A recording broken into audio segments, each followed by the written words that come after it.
Assalamualaikum, annyeonghaseyo, kembali lagi di my YouTube channel. Di video kali ini, jadi seperti judulnya, kali ini aku mau sedikit review pesan-pesan yang terkandung di dalam drama It's Okay to Not Be Okay yang baru aja tamat kemarin. Kalian wajib banget ya buat tahu pesan-pesan dari drama ini, apalagi bagi para orang tua. Karena drama ini menceritakan bagaimana dampak-dampak yang ditimbulkan akibat pola asuh orang tua yang salah. Untuk itu, sebelum kalian lanjut tonton videoku kali ini, jangan lupa klik tombol subscribe dan nyalakan loncengnya agar kalian tidak ketinggalan info-info di channel ini.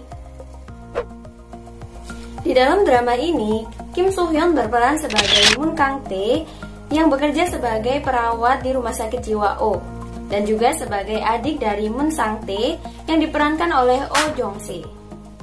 Kakak Moon Kang Tae ini mengidap penyakit autis sejak lahir, sehingga Kang Tae harus selalu menjaga kakaknya ini.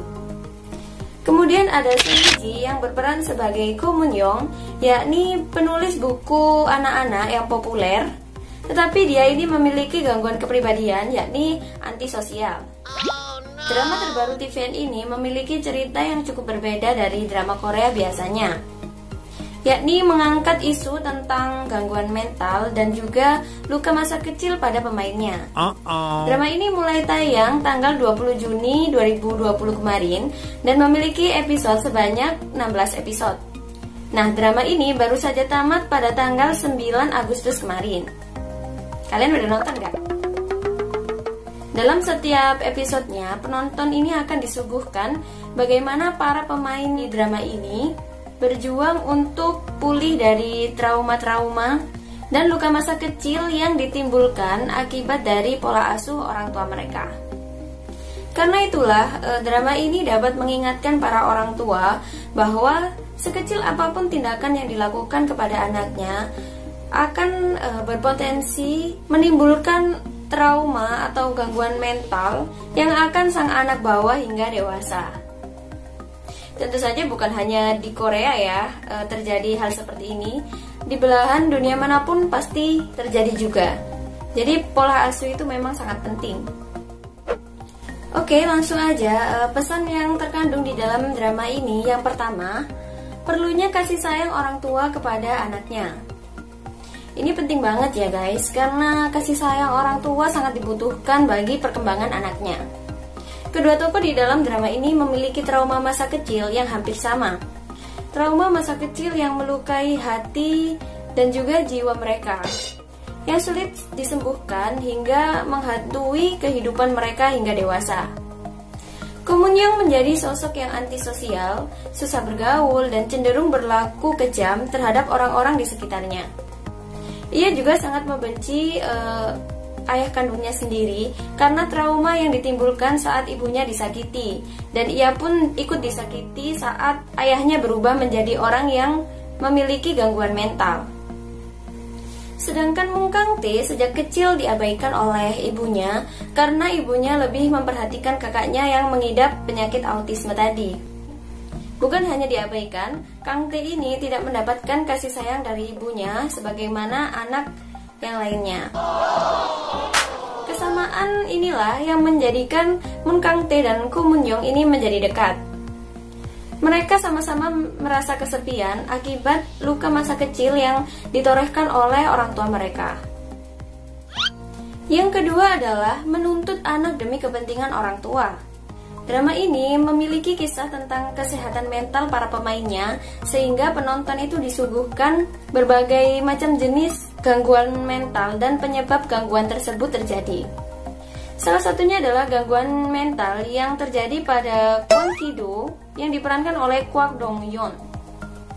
Kwon Ki-do ini menderita gangguan maniak yang menyebabkan ia suka memamerkan tubuhnya ini tanpa berpakaian kepada orang lain. Hal ini merupakan gangguan mental yang diderita akibat kekurangan kasih sayang dari orang tuanya. Nah, aku sendiri baru tahu ya kalau ada gangguan mental jenis kayak gini. Kwon Ki-do ini memiliki orang tua sebagai politikus. Kemudian saudara-saudaranya ini juga sangat cerdas, yang membuat Kwon Ki-do ini dikucilkan dari keluarganya sendiri. Bahkan orang tuanya ini tidak menganggap keberadaannya karena ia itu berbeda dengan saudara-saudaranya. Dia itu hanya biasa-biasa aja gitu. Ia pun disembunyikan dari dunia luar di rumah sakit jiwa O karena dianggap sebagai aib keluarganya. Menyedihkan sekali ya. Yang ketiga, membebani anak dengan beban yang sangat berat. Karena kakak Mun Kang Tae ini mengidap penyakit autis, maka Kang Tae ini harus bertanggung jawab apapun yang terjadi pada kakaknya. Apabila ia gagal melindungi kakaknya, maka ketika ia pulang, ibunya ini akan memukuli si Mun Kang Tae ini.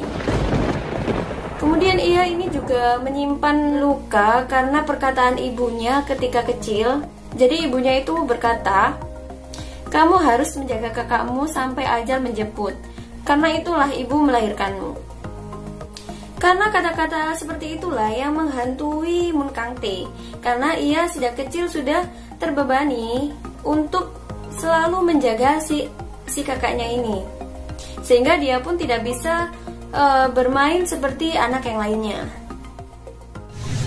Pesan yang keempat adalah pilih kasih atau membeda-bedakan anak. Karena Sang Tae atau kakak Mun Kang Tae ini mengidap penyakit autisme tadi, jadi Mun Kang Tae merasa bahwa ibunya ini hanya menyayangi kakaknya. Dan keberadaannya itu tidak dianggap oleh sang ibu.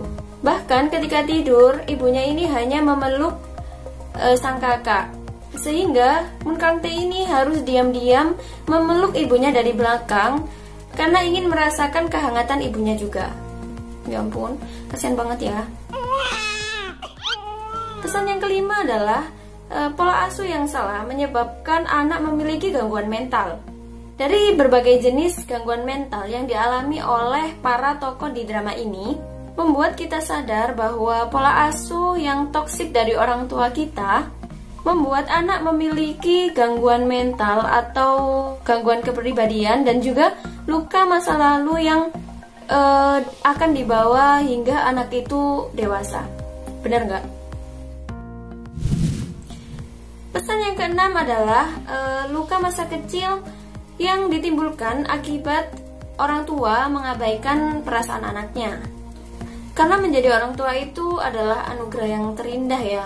Karena tidak semua orang dewasa itu bisa menjadi orang tua. Benar nggak? Karena ada beberapa orang yang bahkan sulit untuk mendapatkan anak. Jadi seorang anak ini memang titipan terindah ya yang diberikan Allah kepada para orang tua, sehingga mendidiknya pun juga sangat sulit. Tanpa sadar orang tua itu biasanya mengabaikan perasaan anaknya dan hanya mementingkan kepentingan mereka sendiri. Contohnya saja anak ini disuruh untuk les ini itu, sehingga anaknya ini tidak memiliki waktu untuk bermain dengan teman sebayanya, sehingga hal tersebut menjadikan anaknya ini memiliki gangguan kepribadian. Contohnya saja antisosial dan juga sulit untuk bergaul dengan teman sebayanya. Hal ini juga terjadi pada para tokoh di cerita dalam drama ini. Orang tua para tokoh dalam drama ini itu tidak menghiraukan perasaan anaknya, sehingga menimbulkan gangguan mental dan juga luka masa kecil yang sulit untuk disembuhkan, bahkan akan terbawa hingga mereka dewasa. Overall aku suka banget sama drama It's Okay to Not Be Okay ini. Selain karena pemainnya adalah Kim Soo Hyun Oppa ya. Jadi drama ini tuh memiliki alur yang setiap episodenya itu memiliki pembelajaran bagi kita dan juga sangat relate dengan kehidupan nyata kita gitu. Dan setiap episodenya itu karena memang ini relate ya sama kehidupan, jadi nontonnya itu juga agak emosional gitu. Jadi kadang aku nangis-nangis sendiri pas scan sedih gitu. Pokoknya kalian wajib banget deh buat nonton drama ini. Sekali-sekali lah ya, jangan nonton yang romance komedi aja. Karena emang cerita yang diangkat dalam drama ini itu jarang banget diangkat di drama-drama lainnya yang mengisahkan tentang kesehatan mental seperti itu. Jadi nonton drama ini tuh kayak ada energi-energi positifnya gitu loh, banyak motivasi bagi kita. Kita juga bisa mengerti bahwa karakter dari setiap orang berbeda itu memang tergantung dari pola asuh yang mereka dapatkan sih ya. Jadi gak bisa kita itu menilai orang hanya dari sifatnya aja sih. Soalnya sifat yang terbentuk itu pasti ada alasannya, kenapa dia itu bisa, contohnya bisa pendiam atau anak itu bisa nakal, kayak gitu deh. Oke, thanks buat kalian yang udah nonton videoku sampai habis. Semoga video kali ini bisa bermanfaat buat kalian. Dan juga yang masih bingung mau nonton drama ini atau enggak, aku saranin kalian buat nonton drama ini, oke? Jangan lupa klik tombol like, komen, dan subscribe agar channel ini semakin berkembang. Dan share video ini ke akun sosmed kalian. See you on my next video.